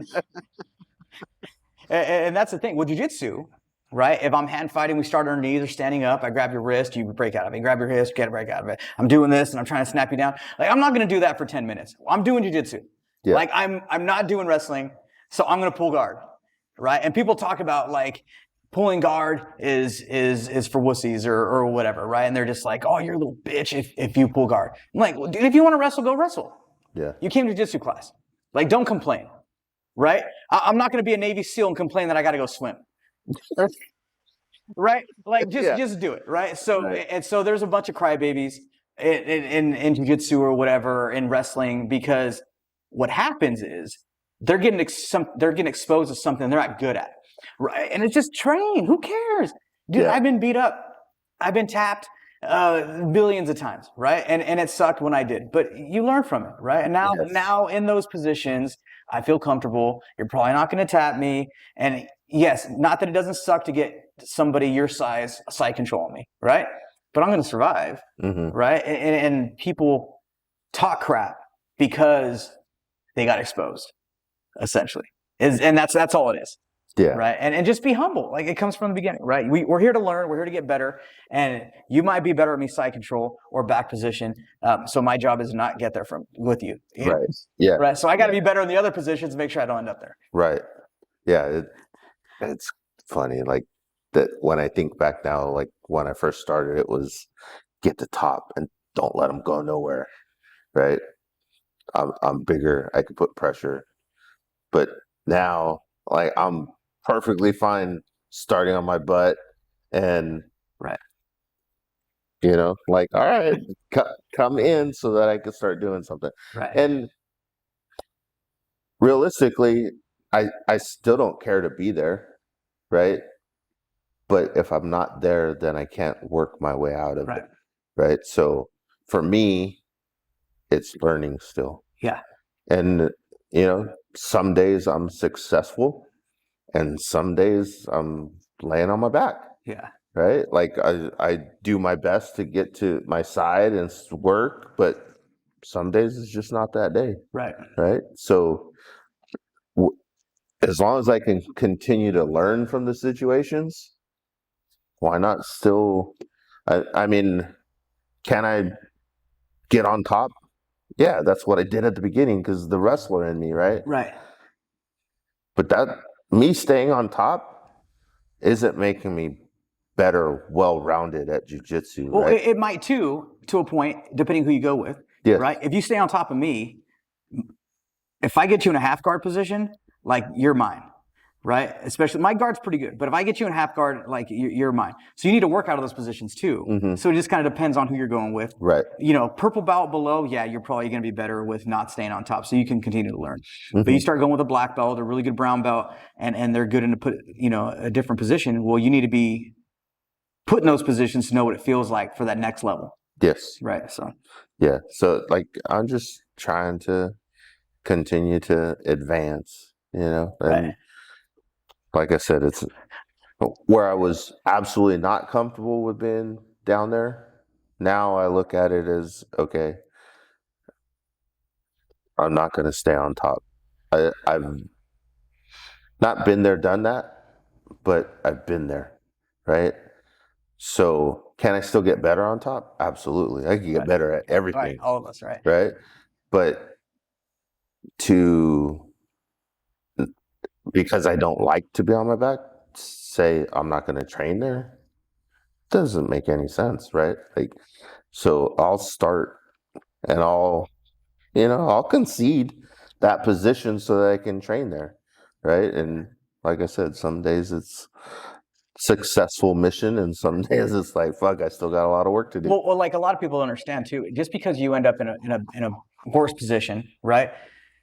Ultimately, as long as you're not flat, you're fine, right? Right. So I always teach angles, right? 45-degree angle, just in law enforcement, and we're going to contact you. Like, I'm not standing in front, I'm off to the side, my partner's off to the side. So you're going to try to attack. You have to pick who you're going to attack, and then we're going to take you down, do whatever. Yeah. Jiu-Jitsu is the same thing. There's perpendicular, right? But the body is always super strong front to back. If you push me, I can like kind of go into it, right? Yeah. And if you like try to pull my arm this way, I can brace. But these angles behind us and in front of us, that 45, it works, right? Flower sweeps, arm bars, that bicep slice, tricep slice that I was doing to you, right? That's where those angles live, right? So essentially, even if you start in a bad position, as long as I'm not completely flat with my arms killed or mounted, you're gonna be all right, right? And that's a confidence that you learn as you go. Yeah, like I got mounted yesterday, and I'm like, ooh, this hasn't. I mean, it happens every so often, but like it happens after I've tried to continuous wrestle, right? Where my partner is just in a scramble, moving, trying to get me off the top. Right. And then it's like I took my nephew, he trains with us. I took his back, and I'm listening to coach like, hey, Jose, take his back. And I'm not comfortable doing that, right? Like, I got short legs. I'm got a nice panza. Like, that's not the ideal position for me. Right? In that situation, should it be the ideal position? Yes. Like, put your hooks in, take the back, get a submission. But in that situation, because I haven't been there that much, I'm like, I was like, actually, what you just explained to me explains the reason why you need to take someone's back, right? Your stomach, you have a bigger stomach, and you're going into them, it's going to flex their back right forward. So now they're giving you their chin. Right? Smaller hooks means that people can't triangle, you can't do whatever. I can just keep these right on your hips. So now you're extending me without even wanting to extend me. So my neck's coming up. And even if I'm defending, I'm in a bad position. Right? So like, see, I look at it as a, like, attacker position. Like, you need to. But it's like, I hear him, I understand. Right. But it's like me not being comfortable on my back at the beginning. Right. Now I did it. But then I got too high. I ended up in bad position. Like, and I know, I'm like, fuck, I just need an underhook. Keep myself backpacked on him, right? Ended up in bad position. He ended up on top. He ended up going to mount like right before the round was over. I'm like, fuck. But I tried to wrestle. And it's crazy because I'll tell all the guys, like, I try to stay as calm as possible. And these guys are like, calm down. That's also a learned thing, though, through jiu-jitsu and wrestling, that you have to learn how to do. Yeah. Right? Like, in life, when you panic, shallow. And now think about doing that when you're chasing somebody with a gun, or somebody has their arm around your neck. Like, you're not, Yeah. And so people get tired a lot quicker because of it. Yeah. Yeah. So I'm like, guys, you guys just. So one thing that I do with my guys here is when we start getting into a position of like, they don't want to start moving around and doing other things that I think is better because they're good from the guard or they're good from the top. That's all they want to do. And it's good that they can get there with certain people. Is I try to do a lot of positional sparring because it gets you comfortable in that for both. Right? If I don't like getting my back taken and you don't like taking people's back, well, now you take my back because now I got to know how to defend it, and then you got to learn how to attack. Yeah. And as soon as I get out of that position, guess what? We're back in that position. And then so you get to try knowing that you're going to go back to that position without you like just start kicking my butt everywhere.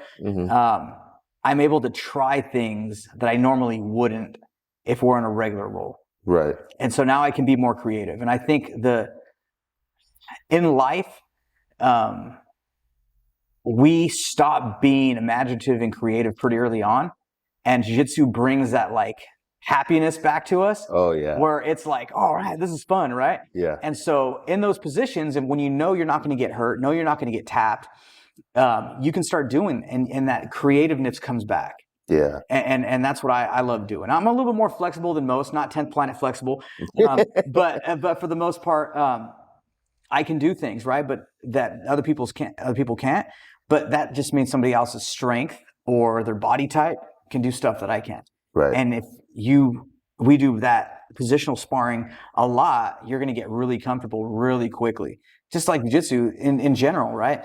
A long time ago when all those challenge matches came out, you had somebody training jiu-jitsu less than 6 months, like beating the crap out of like these kung fu, taekwondo masters have been training their entire life. Why? Because it's an actual like human contact as opposed to like kicking a bag or like doing this like air, stuff that doesn't work, right? I can make stuff up too, right? It doesn't mean it's going to work. Crazy story, right? Yeah. So I used to train Kempo karate, right? Many moons ago. I don't know, I was like 4 belts in. I don't remember. So long ago, I don't even remember what the belt scheme was. But I was right on the level before brown. Okay. And there was another guy in there that was always in there training, putting in the work. Got in a bar fight. He came back like the next. He didn't even come back the next week. It was like 2 weeks later. Canceled his membership. Right? None of that shit fucking worked. I'm like, I mean, I don't know how drunk he was. I don't know what the situation was, but like, it's like what you're saying. You're taught all this.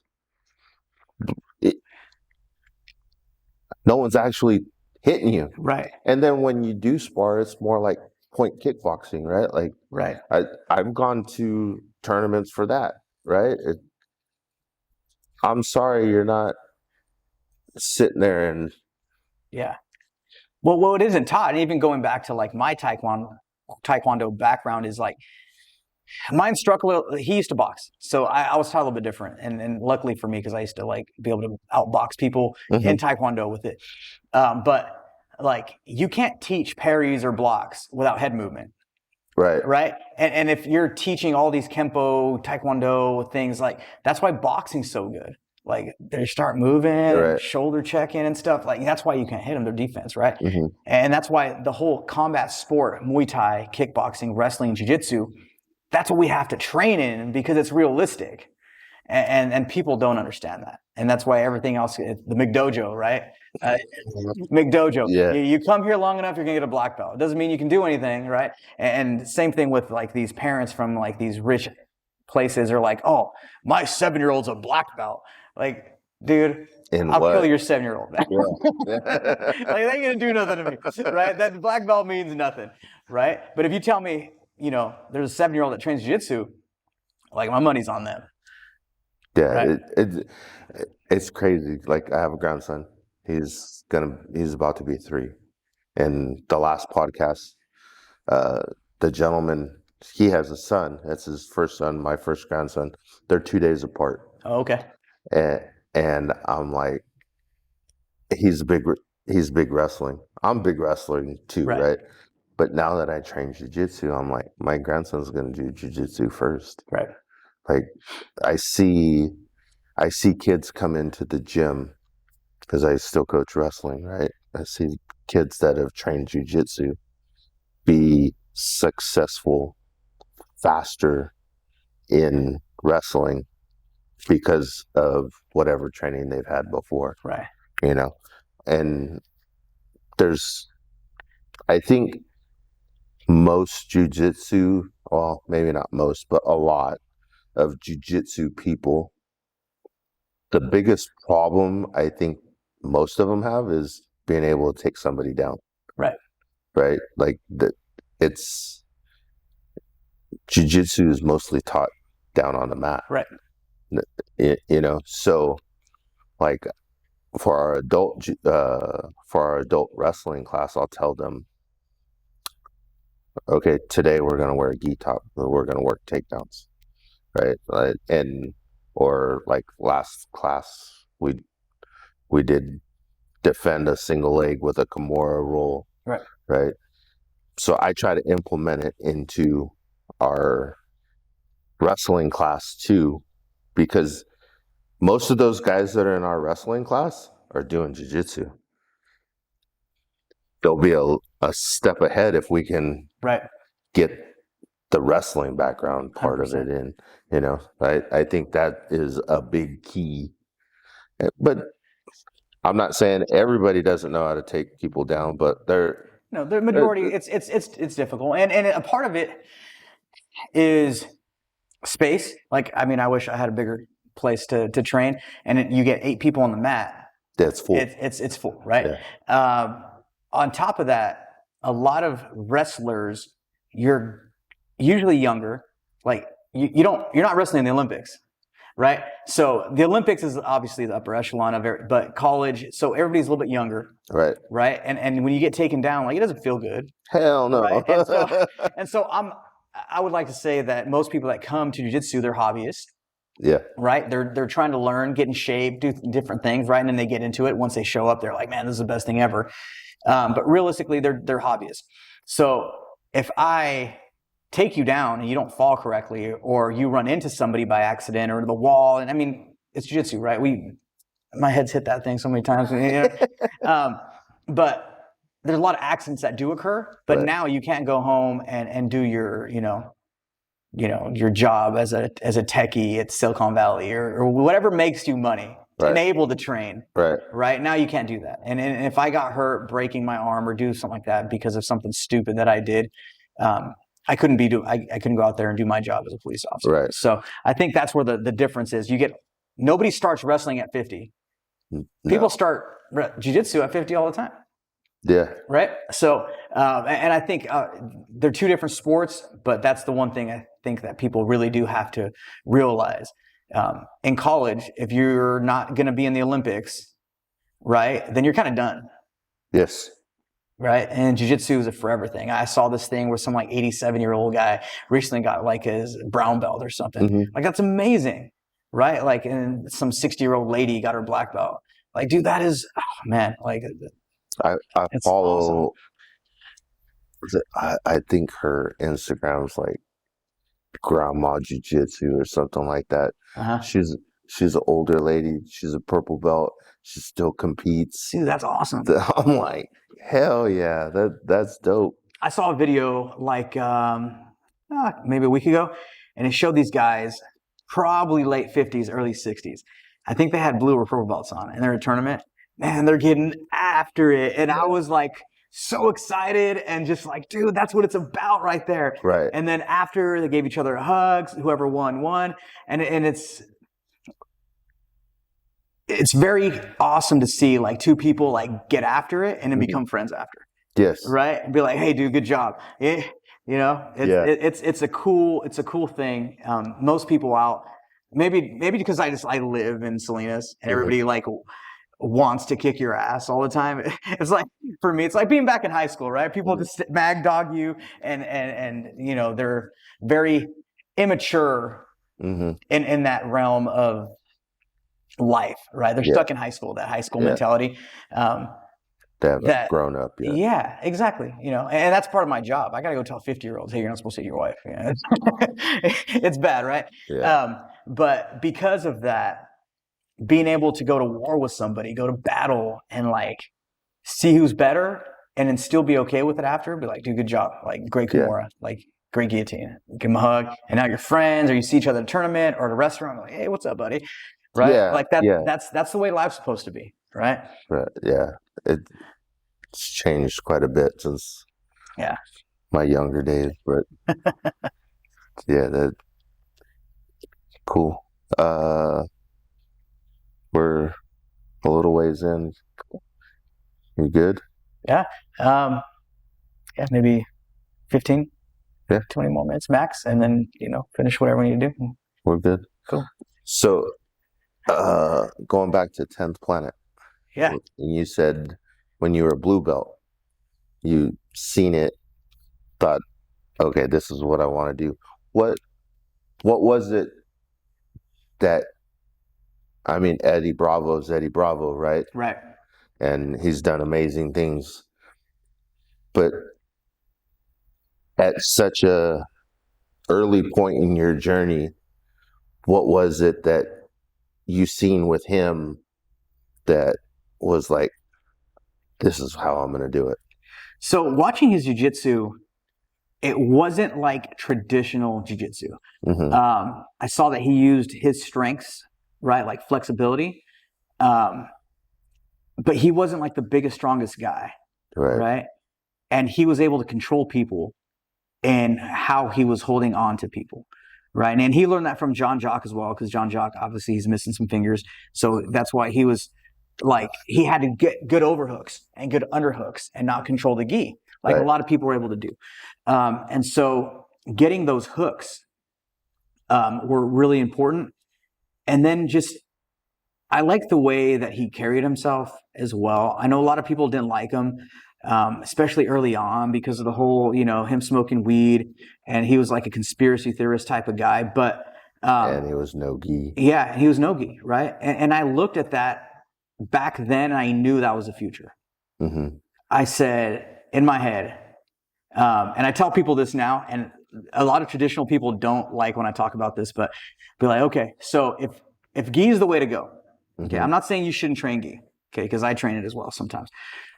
If traditional gi is the way to go, then why did Hickson go fight Hugo Duarte on the beach in Speedos? Right? When there's these challenge matches, you come in and they're both wearing gis, it's a karate guy, it's not going to matter.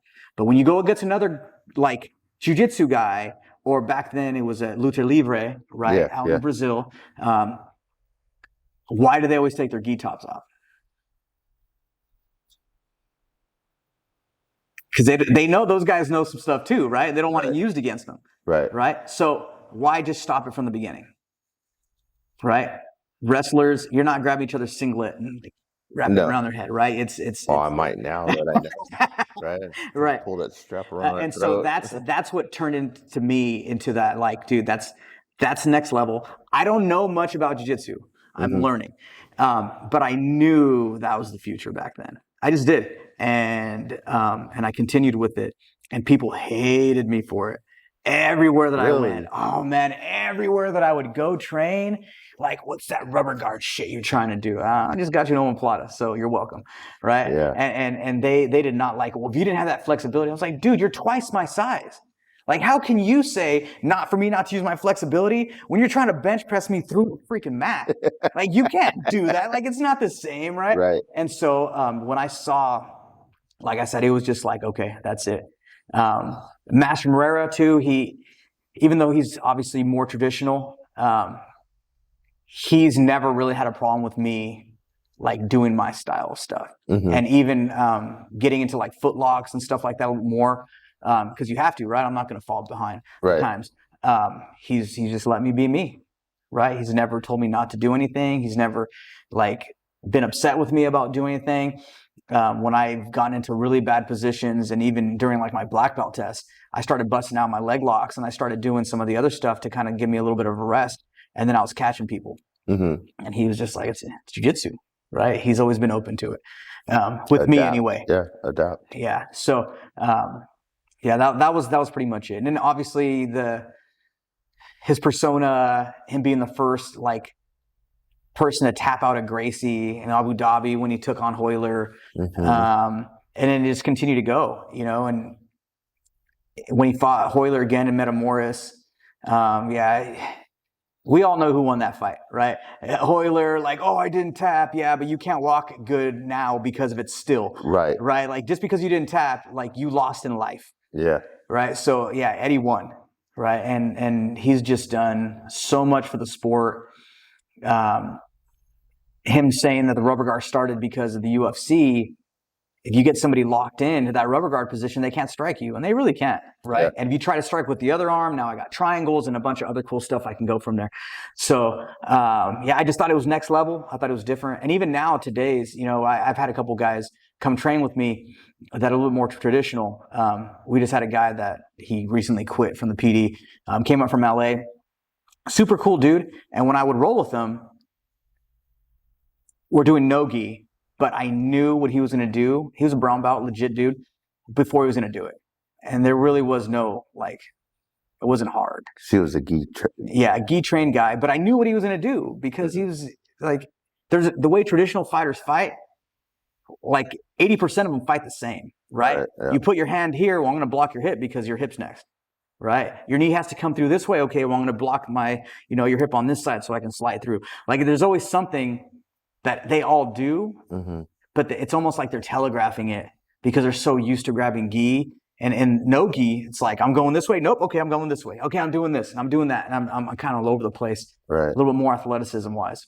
Nice. So, yeah. But, yeah, man, it would be a dream to go down there and train with them.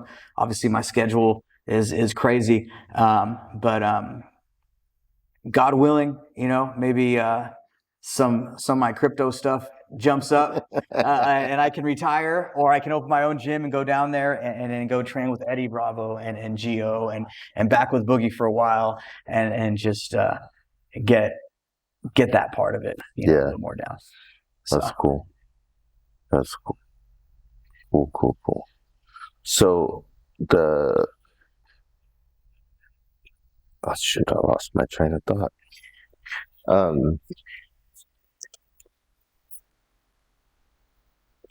Oh, damn.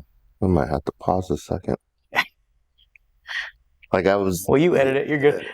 I was something that he was saying, I was going to piggyback on it with a question. I forgot it. Why Eddie Bravo? So you're big no-gi. Yeah. How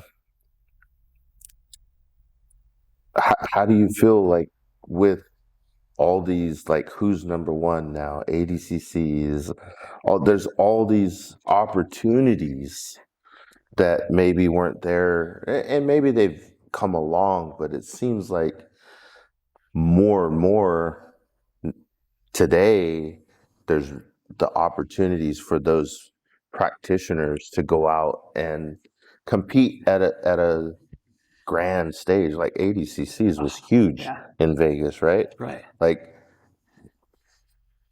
Someone told me they had extra tickets and that they couldn't use them, and but it was just too short notice. Right. I couldn't pull it off, but I watched everything on Flow, right? Yeah. And I'm I paid that $17,000 they want you to pay for that just so I can watch ADC. I did the same thing.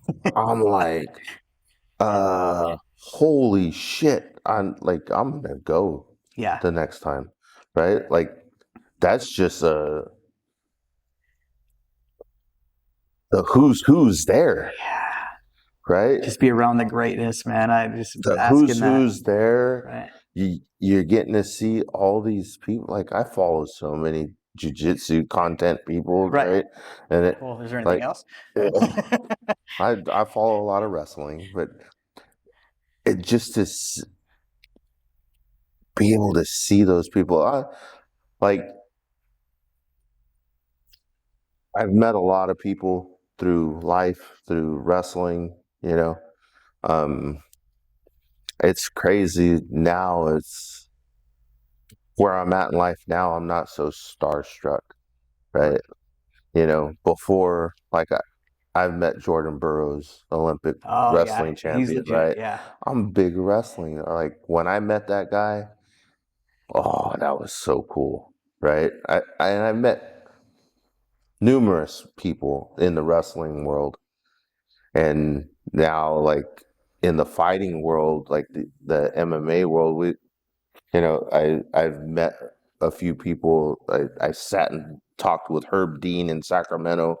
10 minutes of his time Like, but I wasn't like, I don't have to like run up to someone.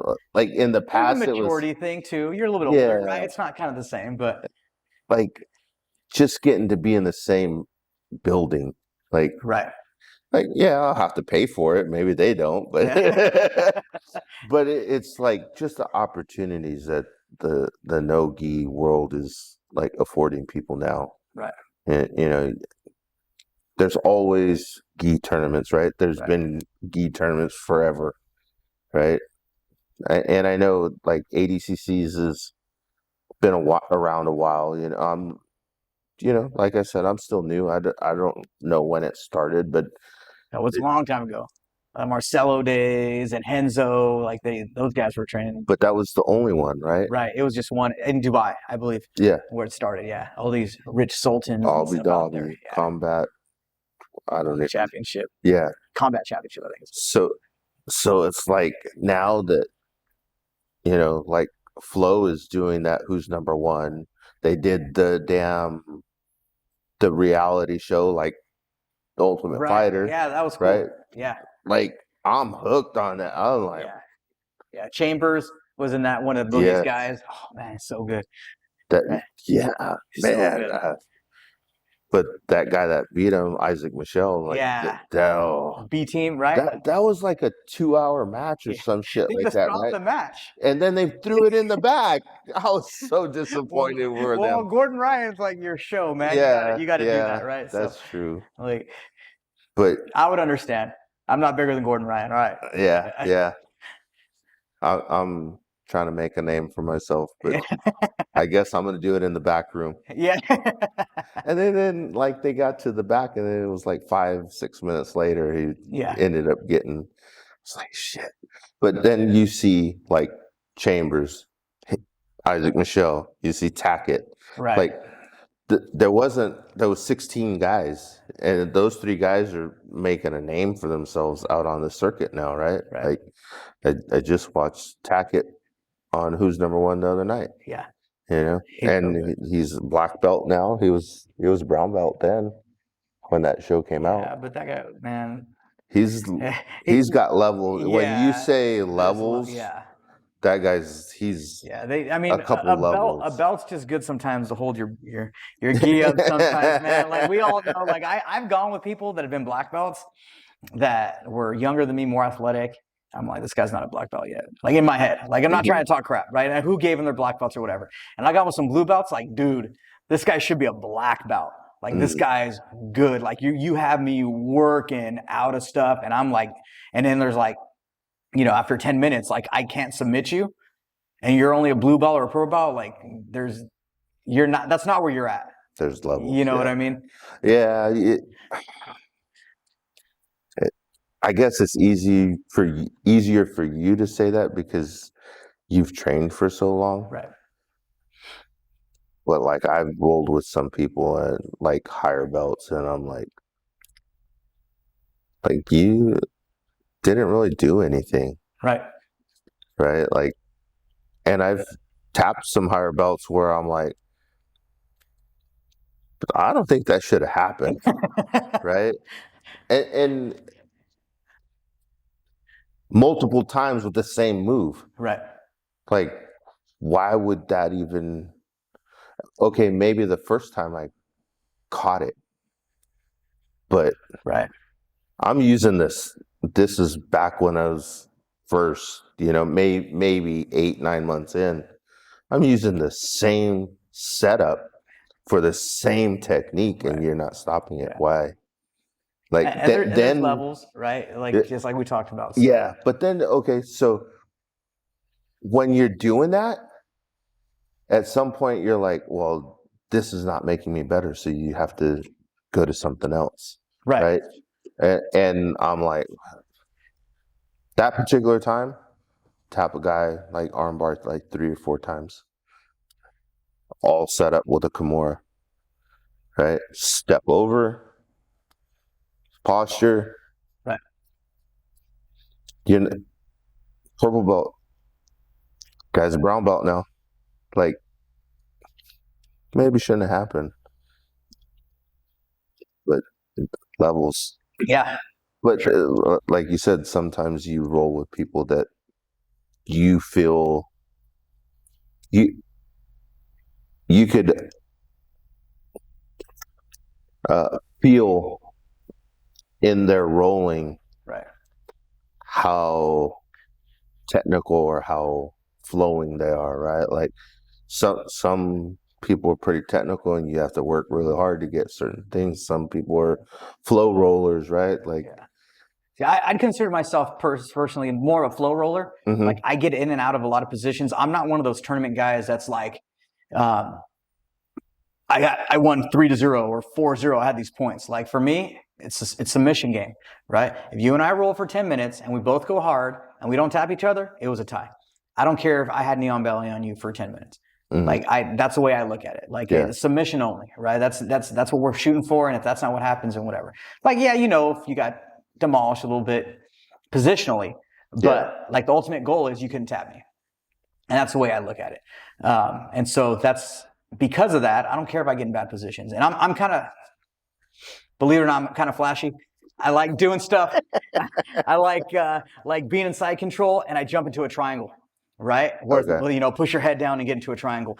I like you know, you think you have good control of me. I'm able to get into a nice, strong, like armbar position. I roll you over. Right? I like doing stuff that looks cool. And I know I have to be in bad positions sometimes to do that. But very rarely will I go with somebody. Somebody will be like, dude, that guy is so strong. Because I really don't use strength. My strength comes from my position and not from me like muscling. Right, yeah. Right. And right now I'm probably a little bit bigger than I usually am. I'm $185. Usually I'm hovering between 175 and 180 when I'm like really like trying to, you know, eat right and do my thing. But I'm a foodie. So the ice cream, man. I was saying, you know, I don't drink. I've never done a drug in my life, but oh man, sweets, especially ice cream. I'll eat ice cream every day if I can. I just don't want to get too big. So yeah, if it wasn't for jiu-jitsu, 100%, I'd be 250 pounds and just enjoying my food. So I work out so I can eat, essentially. That's my thing. Yeah, yeah. Cool. Well, let's end with advice. So we'll end with advice and then whatever after your advice, if you have any ways that people can get a hold of you if they want to reach out to you. Cool. Let them know what it is. And so advice for like the newcomer, the older guy, you said a little while ago, you know, how you see a 50-year-old always coming in to start jiu-jitsu, right? I started at 48. So I'm on that journey close to that 50-year-old, you know, so. Okay, so just the normal, like everyday jiu-jitsu person, male, female, young, old, what I would say is just be consistent. Make sure you come in. If you can make a goal of twice a week, more would be great, obviously, in all our lives. But even if you're tired, being disciplined will always beat motivation. You can be motivated for a month or 2 or 3. You know, there's a tournament coming up. I want to look good for the summer, get all ripped up and do my thing, right? But like after that, what happens, right? And if you're disciplined, even if you don't want to work out, even if you're tired, even if stuff's going on in your life, you get in the gym, you're always going to feel better. The other thing that I would say for maybe like the older person is don't be afraid to not roll with somebody if you don't want to roll with them. And that's for maybe the females as well too. You always know the guy that goes too hard, right? Yeah. And he always puts weight into you. He's always doing something. He's always trying to snap on your arms. That's what like my job as a black belt and maybe like my mat enforcer's job is to like put them in place. But we put people in place after they do something. Right? It's not like during. I'm not just going to like jump off the top ropes and try to do like a flying elbow when I see him going too hard on somebody, right? So if you know somebody's going to go too hard, longevity is the key and staying healthy is the key to that. And so, or just tell them, if I'm going to go with you, I only want to work the guard position. I'm only going to work from the top. And most of the time they'll be like, yeah, okay, because they need to work that too. Yeah. But then it turns into like a work role, as opposed to like me just trying to smash all the time. And maybe that helps the other guy's mindset as well. Yeah, just be consistent, come in. I know it's hard to stay enthusiastic, especially at first when you're the nail most of the time and not the hammer. But if you have goals for yourself, it just makes things a lot easier. The first 6 months, if you're surviving, like, dude, you're killing it. Like, good job, right? Blue belt, you learn a little bit more defensive stuff. Purple belt, you can start being a little more offensive. Brown belt, you're bringing everything together. Black belt, you realize you don't know shit. And then you got to like start over. It's crazy, right? Yeah, because as a black belt, like I have my game and I'm pretty good at my game, but now I get somebody your age that comes in, like I have to change my game. So I have to know way more than my game to make you good, right? And so I think a good coach will do that. Be able to do that as well. Right. But yeah, consistency, just come in. It's okay to suck, right? And I think a lot of people don't come to jiu-jitsu because their egos hurt, right? And you kind of, in SWAT, we say embrace the suck because like you don't know a lot of stuff. What you don't know, right? Yeah. And so you have to come in and really train and to get to that point where things get comfortable, right? And so that journey, as much as it does suck, makes you better when you're going through stuff. So that's one thing that I would say. Also, don't have a goal of a belt. I think that's probably the most important thing. I think the stats have come out that like 80% of blue belts quit.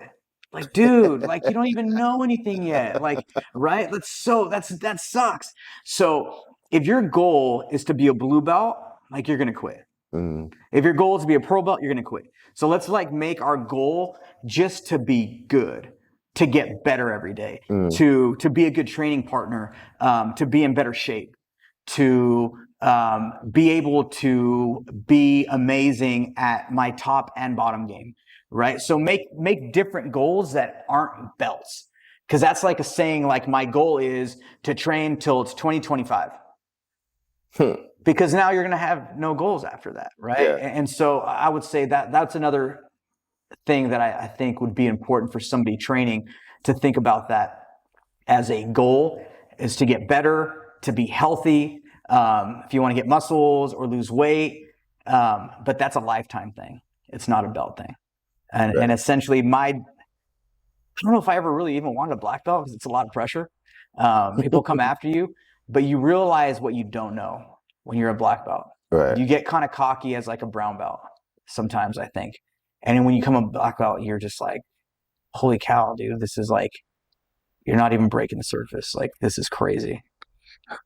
It's like you went all these levels to get to black belt and then to find out that there's all those levels again. Right. No, 100%.